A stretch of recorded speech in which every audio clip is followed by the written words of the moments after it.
Hello. My name is Carlos Teisier, and I'm more than glad to welcome you to this, our first course of our MBA. Welcome to Rochat School of Business. And today, what we're doing is, with the help of this presentation, we're going to start understanding how our view of the world is changing.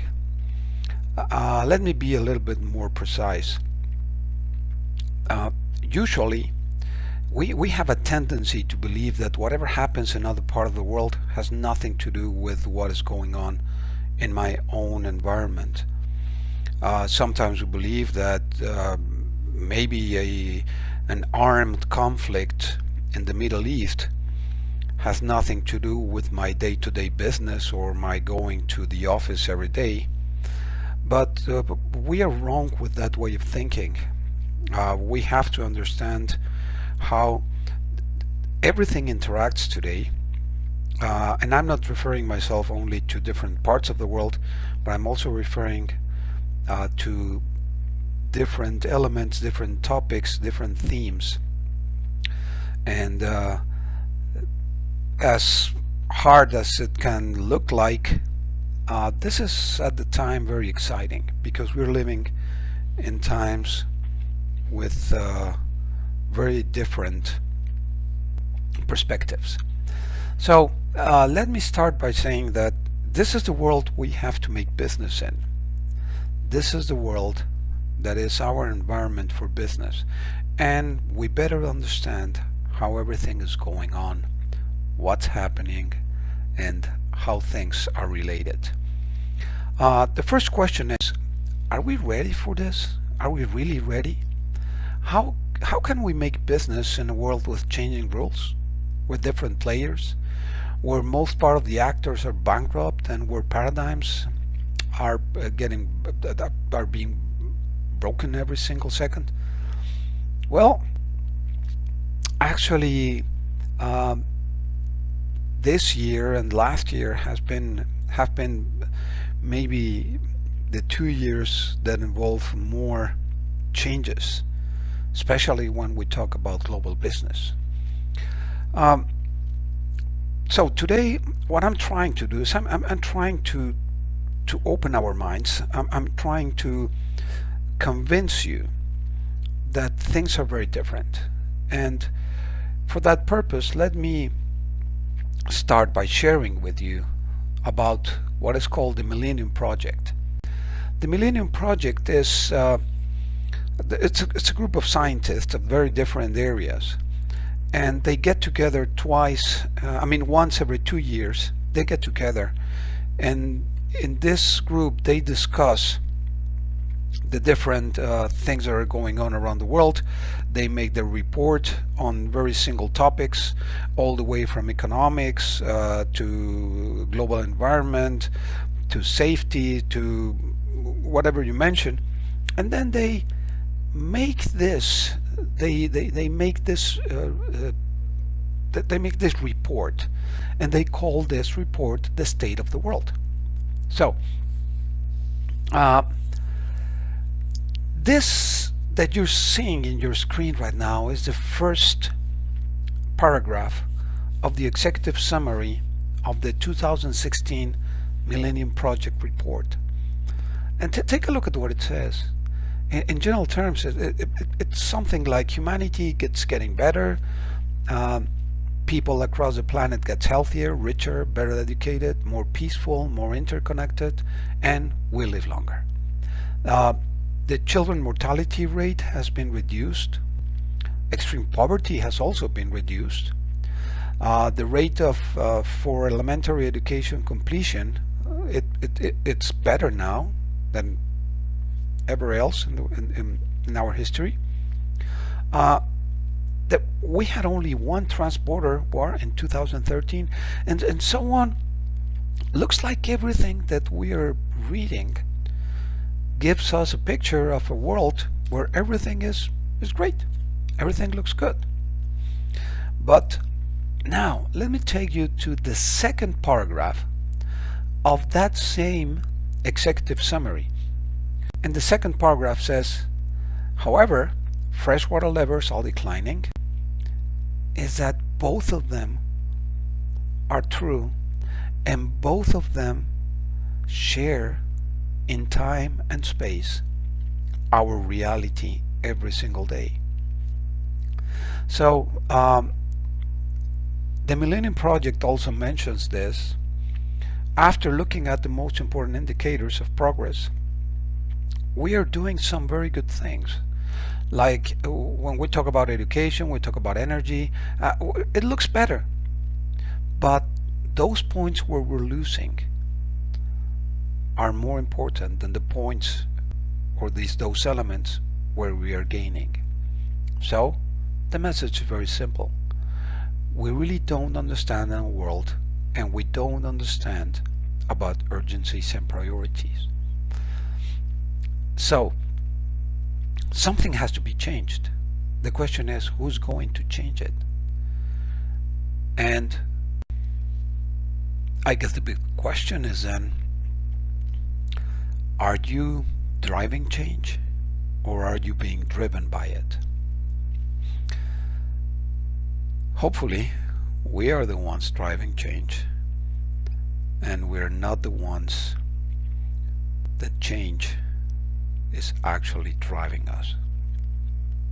Now let's start by getting a little bit inside the very different topics that we're going to go through this first course.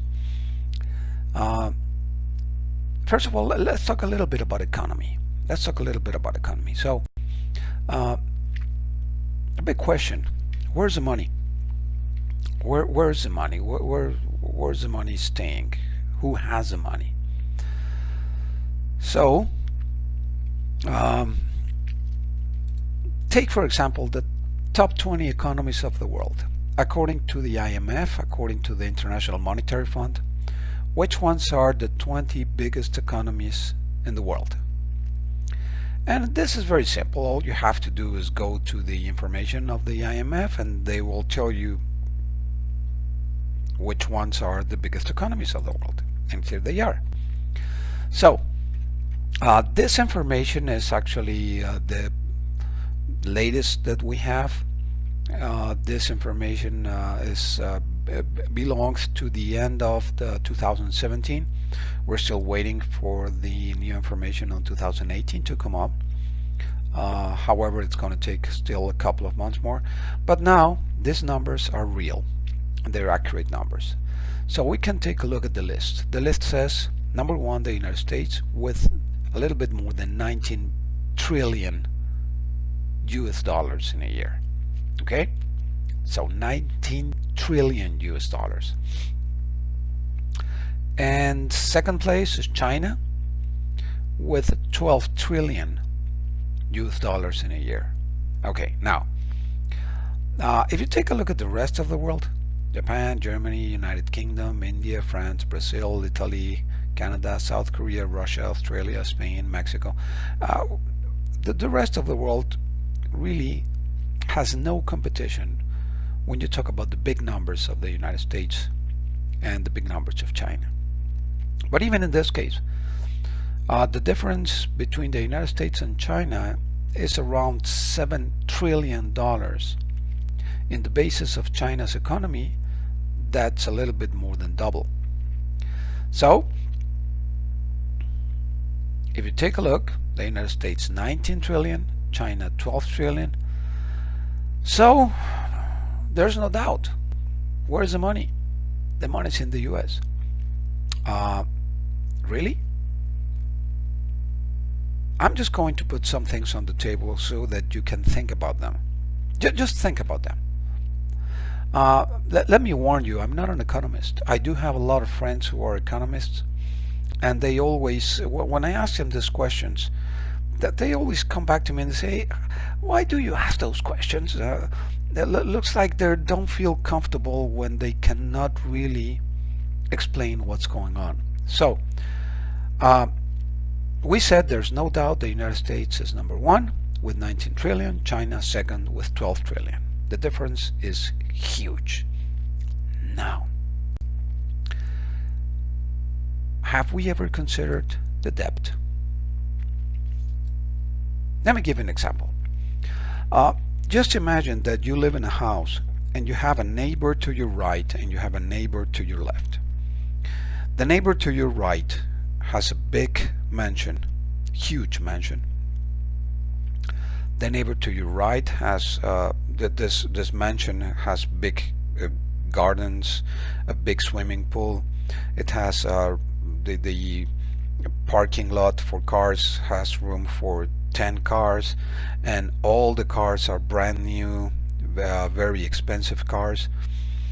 They have a lot of people working there in that house for them. They have a gardener, and then they have a cook, and they have people that clean everything for them. So this is your neighbor to your right. And now you have a neighbor to your left. The neighbor to your left, the house is rather small. It has only 3 bedrooms, no big gardens. Actually, they have a very small patio, and they have room in their parking lot. They have room for 2 cars, and the 2 cars that they have, these cars are, well, they're not new. Maybe they are like 5 or 6 or 7 years old, and they're, of course, they're modest cars. They're not highly expensive cars. And then you ask yourself, who's got the money? And obviously you think that your neighbor to your right has the money. But now, why don't you get inside their bank accounts? And why don't you take a look at how much money they have in their bank accounts? Now it looks like your neighbor to your right, the one with the big mansion, that neighbor, he not only he doesn't have any money in the bank, he owes a lot of money in such way that not even with everything that he owns, selling the mansion and the cars and everything, not even with that money, he's going to be able to pay the debt. Now your neighbor to your left, he doesn't have any debt, but not only that, he's got in the bank, he's got a bank account, savings account, where he has, well, maybe a couple of $100,000. Now the question is, who's got the money? Well, why don't we take a look at the Youth Debt Clock organization and what they tell us about the information they give us about the debt of the countries of the world. Now these numbers may look a little bit confusing, but I want to take you to the number to the right. Take your side to the right column. The right column. And there we have a percentage. And that percentage tells us how much time this country would need, taking into consideration their actual GDP, their actual gross internal product. How much time would they take in order to be able to pay for the debt? If the number to your right is 100, that means that that country, everybody living, everybody working in that country, they would have, how much time that would they have to work without any expenses, without eating, without buying anything, only taking all their money in order to pay the debt? If the number is 100, it means 1 year. So now take a look at the United States. The number is almost 100. That means it would take the US 1 year, everybody working only to pay the debt, 1 year to be able to pay for it. Now take a look about China. 14%. 14% would be maybe what, 1.5 months? And then I ask you again, where's the money? I'm not saying the Chinese have the money. I just want to create this doubt in your mind. I want you to start asking questions like this. Where is really the money? Now, why don't we move a little bit more? Talking about economy still. Why don't we take a look at the 100 top economies in the world, according to the World Bank? The 100 top economies in the world. Let's take a look at the list. Okay? So, this is the list of 100 top economies in the world. Again, you can see that, well, this one is made by revenue. So you can see the United States in first place, and then you see China, and then you see Germany, Japan, France, United Kingdom, Italy, Brazil, Canada, Walmart. Wait a second. Walmart? Okay, we're talking about the top 100 economies in the world, and number 10 is Walmart. And then you have Spain and Australia, Netherlands, and then you have another company, State Grid, and then you have China National Petroleum, Sinopec Group, Royal Dutch, ExxonMobil, Volkswagen, Toyota. You see all these corporations there. So take a good look at the 100 top economies in the world. Out of the 100 top economies in the world, only 39 are countries. 61 are corporations. What does this mean? Well, maybe nothing, or maybe a lot. Put this in your mind. When we hire the president of a country, whatever way we use, when we hire the CEO of a country, sometimes we elect the CEO. Sometimes we elect the president of a country. Sometimes some of the countries have other ways of naming who is going to be the leader of the country. However, anyway, when we hire the president of a country, when we elect the president of the country, what becomes this person's priority? I mean, what is his job? What does he have to do? And the answer is very simple.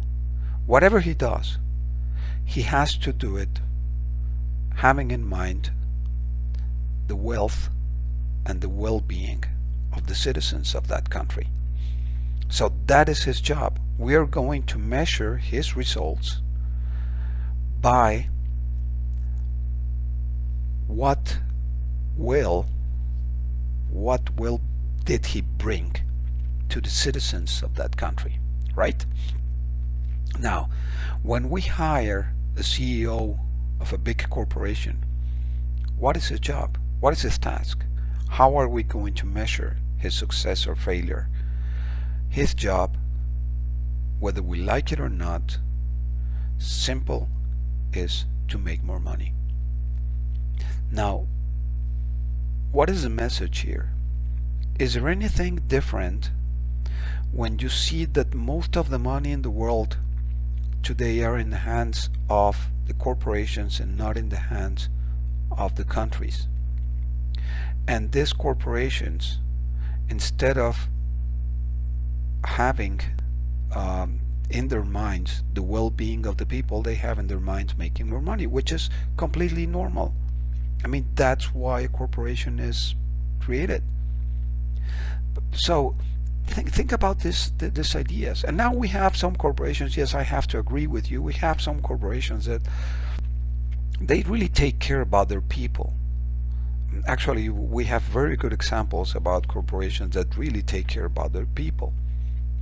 But at the end of the day, most of the corporations around the world, most of the businesses around the world, they have one priority in mind, and that is to create more wealth, to create more money. Okay? And now let me complicate it a little bit more. How do we measure economies? Well, we use the GDP, gross domestic product. And do you know how we calculate it? Do you know how we get to the GDP? So the way to calculate the GDP is by means of a formula, which is this one. Now don't get scared. I'm going to tell you what is inside this formula. So the gross domestic product is the consumption plus investment plus government spending, and then plus the trade balance, and the trade balance comes from exports minus imports. Okay, so this is a formula. And then when we evaluate countries, we evaluate their economies, and we evaluate the performance of the governments by means of the GDP. But are the governments really the ones responsible for the GDP? Why don't we take a look at every single one of the elements of the formula, and let's find out which ones are directly responsibility of the government, and which ones are directly responsibility of the people and the businesses and the corporations. Okay, so let's get to the first one. Imports, people and businesses. Exports, people and businesses. Consumption, people and businesses. Investment, people and businesses. There's only one element of the formula where the government is directly responsible of that element, and that's the government spending. Now, I do understand that the governments have to create the conditions so that everything in this formula can take place. Yes, I agree with you on that. But if we ask directly who is responsible for each one of the elements of the formula, you will see that the involvement of the people and the businesses is huge compared with the involvement or the direct involvement of the government. Okay? And then if we step even further, and now we go to the finance, and then we try to understand how is this. Talk about international trade, and we think there are so many companies around the world. Let's take, for example, the car company, the car industry. So take a look at all the brands, and you see all the different brands, and you come up to only 14 car companies that control combined 54 brands. 14 companies. For example, take Volkswagen. They have Audi, Seat, Skoda, Bugatti, Bentley, Porsche, Volkswagen, and Lamborghini. And some of these trademarks, some of these brands, in our mind, we didn't know they belong to Volkswagen. But this is the way it is. And the car industry is only one example.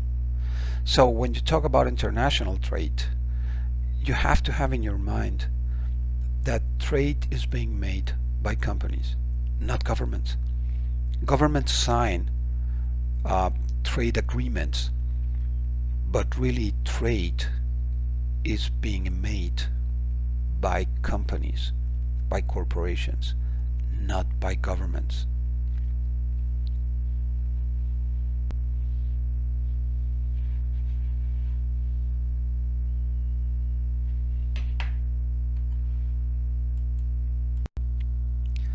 Now we're getting to demography and religion, and maybe your first thought is, what does this have to do with business around the world?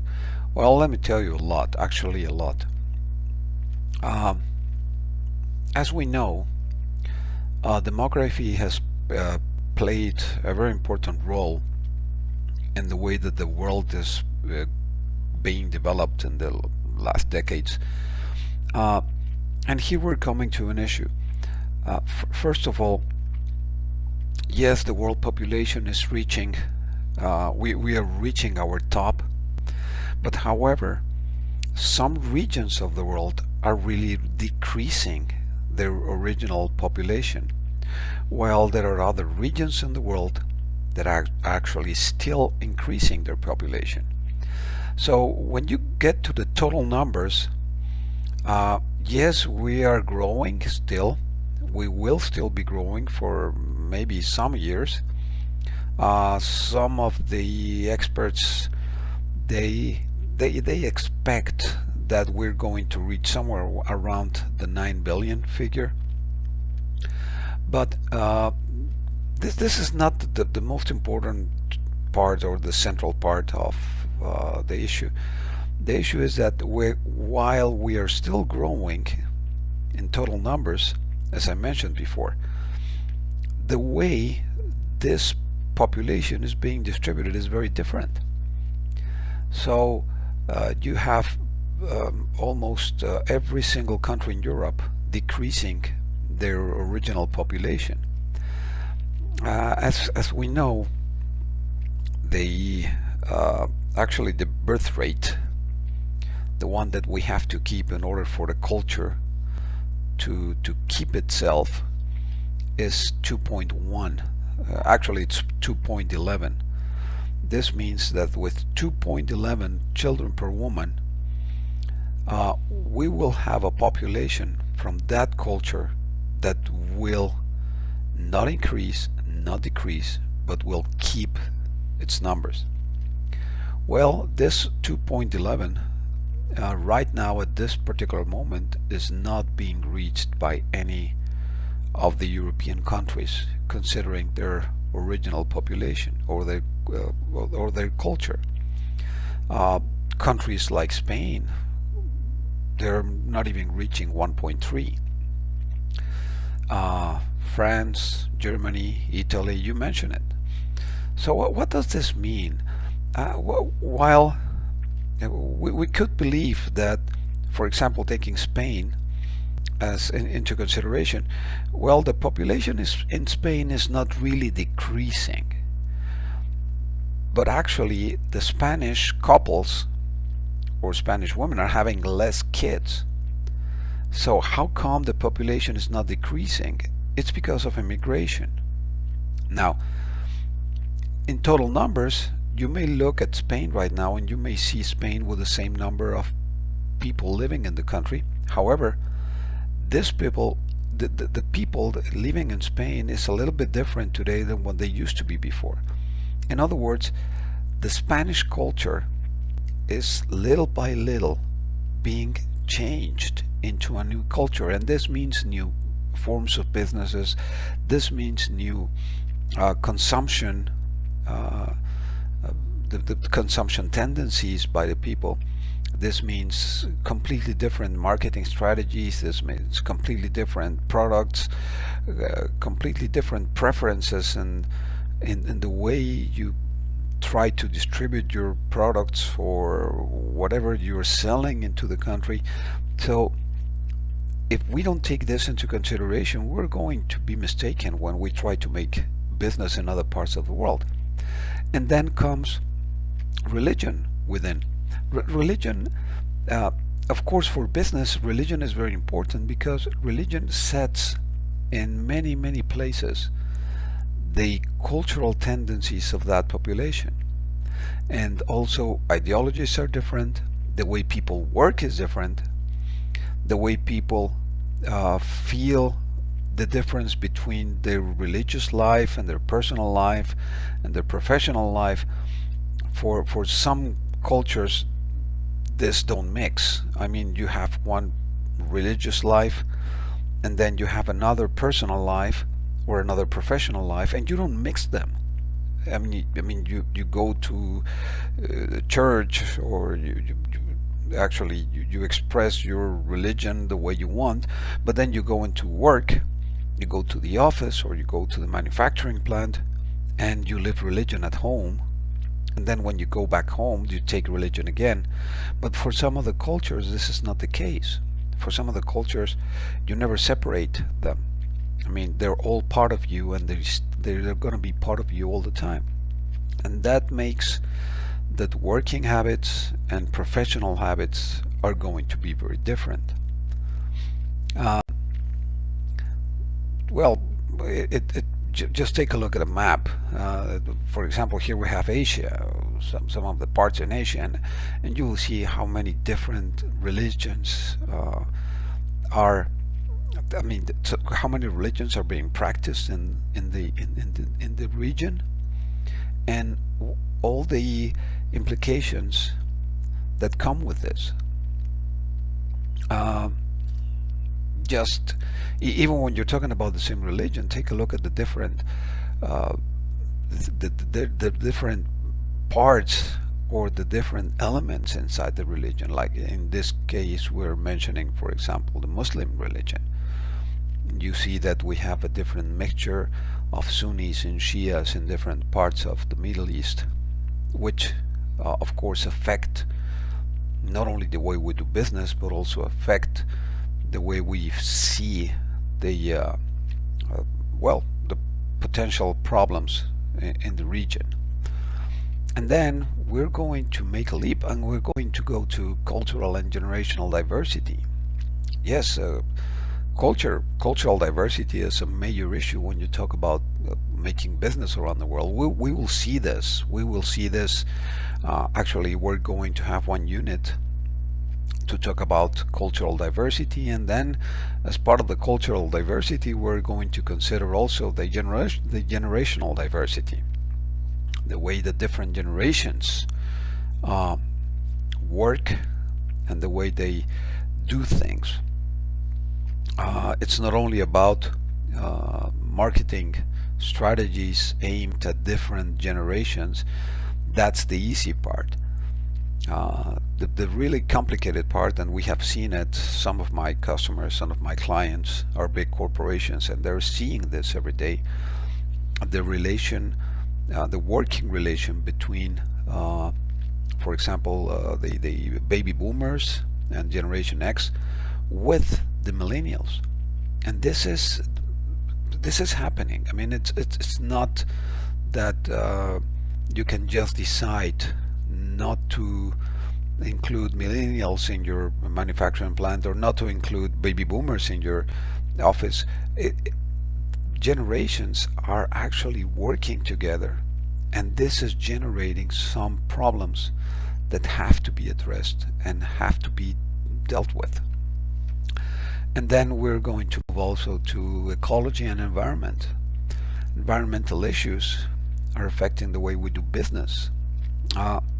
One of the most important statements that I have read comes from Nobel Prize Molina, and he mentioned something like this, that the general message of Mr. Molina, Dr. Molina, the scientist, when the reporter asked Dr. Molina, what are scientists doing in order to stop the climate change? And Molina said, nothing. I mean, at this time, there's nothing we can do. I mean, we should have done it a long time ago, but now there's nothing we can do. Really, scientists today, what we're doing is we are trying to design those strategies that will let human beings habitate the new kind of planet that we are developing ourselves. And this is amazing. I mean, this is something that makes you think about how are we going to do this. I mean, yes, we're stopping climate change, but this is not going to happen from one day to the other. It's going to take decades, and many, many decades. And meanwhile, we are seeing the impact, and we have to deal with this. So this is also changing the way we do business around the world. Just remember what happened with the Volkswagen and the problem with the emissions and the diesel engines. Well, this wouldn't have been an issue 25 years ago. And this became the major scandal in the automobile industry worldwide. And yes, we are also going to talk about geopolitics. Geopolitics is a major issue today. We have to consider geopolitics. We have to understand geopolitics. We have to understand the balance of power in the world. We have to understand how this works. We will see some very interesting elements that will go from the real power to the potential power. We will see this on time when we get to that unit. But remember, everything that I'm mentioning, we're going to see this from the business perspective. How are we going to do business in this world we're living in, where we have all these issues of geopolitics and the power around the world? And how are we going to do this when we know that the axis of of power in the world, that the center of the power in the world is moving from the uh, North Atlantic to where? To Asia. Actually, in a certain point, I wouldn't know precisely where, but in a certain point between the South China Sea, the Philippines, the south of China, Japan, all this part, somewhere in this area, somewhere here is today the axis that sustains the balance of power in the world. It is no longer in the North Atlantic as it used to be when we had some decades ago the Cold War. And when you see this region, we're going to talk about elements like ASEAN and the Asian economic community, and how this is, of course, an economic community, but at the same time, how geopolitics becomes part of this, and how we are going to see that the trade in the world is moving. Most part of the trade in the world, I mean, when we talk about the freights that go on sea, we see that most part of this trade goes through this area, the South China Sea, and that will let us understand what is going on right now and at this moment in this area. Mentioning this from the geopolitical point of view, but maybe it's not really about power, or if it's really about geopolitics, maybe this is really about having the opportunity to keep those trading routes open. I mean, many countries are involved in this. Actually, I would mention maybe more than 25 countries are involved in these issues. So considering all this, and the way we're looking at the Middle East right now, and the problems that we already know about Israel and the Palestinian, and then we go to Syria and Iraq, what is going on there. We have seen some developments showing up later, but this is, I mean, all this, we're not going to see this from the balance of power perspective alone, but the impact this has in the way you do business. And then we're going to analyze NAFTA, the North American Free Trade Agreement, and everything that is related to it. And then we will see the real numbers of NAFTA and the countries involved in NAFTA. And this is going to be very exciting. We're going to have access to some of the reports of the Congress of the United States, and where they mention how they expect the free trade agreement, North America Free Trade Agreement, to move for the future. And we're going to use a lot our Observatory of Economic Complexity. I'm going to show you this. I'm going to show you how this works, and this is amazing. So the point I would like to make with all this is that we're going to have a very, very, very exciting first course, and I'm quite sure this is not going to be the typical and traditional introductory course to an MBA where you analyze maybe one part of business. Here at the beginning, we're going to analyze the whole issue, the whole world, how everything is affecting everything. And after that, with the rest of the courses, we're going to be able to figure out all the pieces and then put everything together at the end. And then I would like to thank you very much for being part of this course. And well, I will let it here, and we will continue with assignments and everything else as part of our Unit 1. Thank you very much.